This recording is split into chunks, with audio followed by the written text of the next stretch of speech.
ভালো করেই হয়েছে। হ্যাঁ।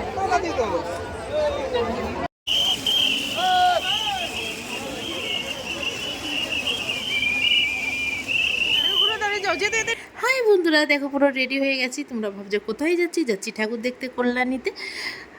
আর শাড়িটা পরে কেমন লাগছে সেটা কিন্তু তোমরা অবশ্যই জানিও আমাকে। আর এই দিকে দেখো আমার হাজব্যান্ডও বেরিয়ে পড়ছে। আমাদের অনেকটাই লেট হয়ে গেছে, কারণ বাড়িতে আমরা রেডি হয়ে গেছি অনেক আগেই, কিন্তু বাড়িতে একজন এসেছিলো, কথা বলতে বলতে দেরি হয়ে গেছে। এই না ট্রেনটা পাবো কি পাবো না এই টেনশন নিয়েই আমরা যাচ্ছি। এদিকে চলে এসেছি বাজারের মধ্যে, ওইদিকে আমার হাজব্যান্ড গাড়িটা রেখে আসছে। আমরা ততক্ষণ ছেলেকে বললাম যে তুই লাইন দিয়ে নে। আর এইদিকে দেখো টিকিটের এখানে কত লাইন, পুরো প্রচুর ভিড় ছিল। আমরা এই যে আমার হাজব্যান্ড চলে এসেছে, আমরা সাইডে দাঁড়িয়ে আছি, ও তো ওইদিকে টিকিট কাটছে। টিকিট কেটে নিই সবই, কিন্তু এখন সব পুজোয় ঠাকুর দেখতে যাওয়ারই ভিড়। আর আরও একটু যদি আগে যেতে পারতাম আমরা খুবই ভালো হতো বেরোতে পারলে, কারণ আমাদের অনেকটাই লেট হয়ে গেছে। আর এই দিকে দেখো স্টেশনে দেখো, আমরা ট্রেন থেকে কল্যাণীতে নেমে পড়েছি। আর এতটা ভিড় তোমাদেরকে কি বলবো, সবই কিন্তু ঠাকুর দেখার জন্য। এখানে আর হাঁটতে হচ্ছে না, জানো না বন্ধুরা, সব ঠেলে যেন এমনি হাগিয়ে নিয়ে চলে যাচ্ছে। ট্রেন থেকে নামার সময় আমার হাতে এমনভাবে লেগেছে যে আমার হাতটা পুরো ফুলে গেছে। দেখো ভিড়, দেখো দেখো তোমাদের সাথে কথা বলতে বলতে বাইরে বেরিয়ে পড়েছি স্টেশন থেকে। এবার ঠাকুর দেখার লাইনে দাঁড়িয়েছি। আমার ছেলে আর সত্যি বলছে আর হাঁটতে পারছে না, কারণ অনেকটাই হাঁটতে হচ্ছে। বলছে মা আমার পা ব্যথা করছে। আমি বললাম যে পা ব্যথা করছে তো আর একটুখানি। আর দেখো তোমাদের সাথে বলতে বলতে ওই দেখো দেখা যাচ্ছে একদম প্যান্ডেলটা। এত ভালো লাগছে দূর থেকে, দেখো কতটা বড় আর উঁচু, এত সুন্দর লাইটিং করেছে। তোমাদের কি বলবো, সামনেই দূর থেকে যে এতটা ভালো লাগছে। এখনও সামনাসামনি যেতে বোধ হয় এখনও আমাদের 1 ঘন্টা লেগে যাবে, কারণ আর একটা পুরো রাউন্ড ঘুরে তারপরে আমাদের প্যান্ডেলের ওখানে যেতে হবে।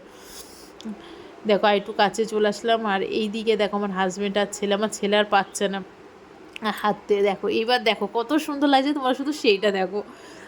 এত ভালো লাগছে তোমাদেরকে কি বলবো। আর লাইটিংগুলো এত সুন্দর করেছে। তোমরা যারা এখনও কল্যাণীতে যাওনি অবশ্যই গিয়ে একবার কিন্তু ঘুরে এসো। সত্যি বলছি ভালো লাগবেই লাগবে, কারণ আমারও খুব ভালো লেগেছে।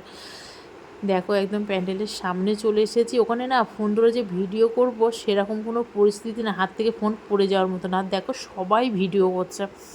আর দাঁড়াতে তো দিচ্ছে না ওখানে, কারণ এতটা মানুষের ভিড়ের মধ্যে দাঁড়াতে যদি দেয় তাহলে মানুষ আর সবাই আর ঠাকুর দেখতে পারবে না।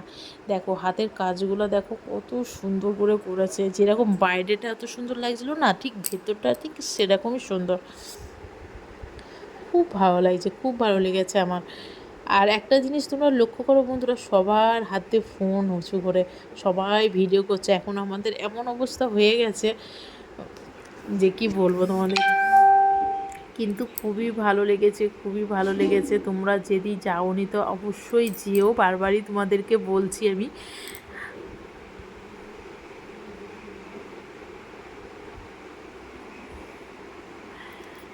আমাকে ছেড়ে কিন্তু আমার হাজব্যান্ডরা আগে চলে গেছে, দেখো ওরা আগে আগে যাচ্ছে আর আমি পেছনে ভিডিও করছি। অনেকটাই ঘুরেছি, কিন্তু সব ভিডিও তো তোমাদের সাথে শেয়ার করা যাবে না, নাহলে ভিডিও অনেক বড় হয়ে যাবে। আমরা এখান থেকে বেরিয়ে বাইরে অনেকটা ঘুরলাম, খাবার খেলাম, তারপরে অনেক লেট হয়ে গেছিলো আমাদের বাড়ি আসতে কল্যাণীর থেকে। তাহলে চলো তোমরা যারা যাওনি অবশ্যই যেও। আর তোমাদের কেমন লাগলো আমার ভিডিওটা সেটা কিন্তু অবশ্যই জানিও। আর আমার ভিডিও যদি তোমাদের ভালো লাগে তাহলে পাশে থেকো। আর এইদিকে দেখো মায়ের মুখটাও কত সুন্দর করেছে। সত্যি বলছি ওখানে তো দাঁড়াতে দিচ্ছে না, যার জন্য ভালো করে ভিডিও করতে পারছিলাম না। যেইটুকুনি তোমাদের সাথে সেই ভিডিওটা শেয়ার করলাম, যেটুকুনি করেছি না কেন। আর দেখো ভেতরটা কত সুন্দর লাগছে। সত্যি আমার শাশুড়ি মা আসেনি, কারণ আমার শাশুড়ি মা এতটা হাঁটতে পারবে না। ভালোই করেছে, কারণ অনেকটাই কষ্ট হয়ে যেত, কারণ বয়স হয়ে গেছে তো মার আসতে। আর এইদিকে মায়ের মুখটা দেখো কত সুন্দর। তা দেখো আমরা ঠাকুর দেখে বেরিয়ে পড়লাম।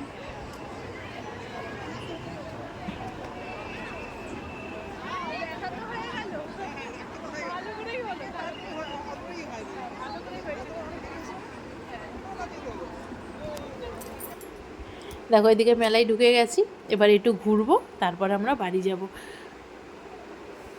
তাহলে চলো সকলে সাথে থেকো, পাশে থেকো। আমার ভিডিও ভালো লাগলে টাটা বন্ধুরা, আবার কোনো নতুন এক ভিডিওর সাথে তোমাদের সাথে দেখা হচ্ছে।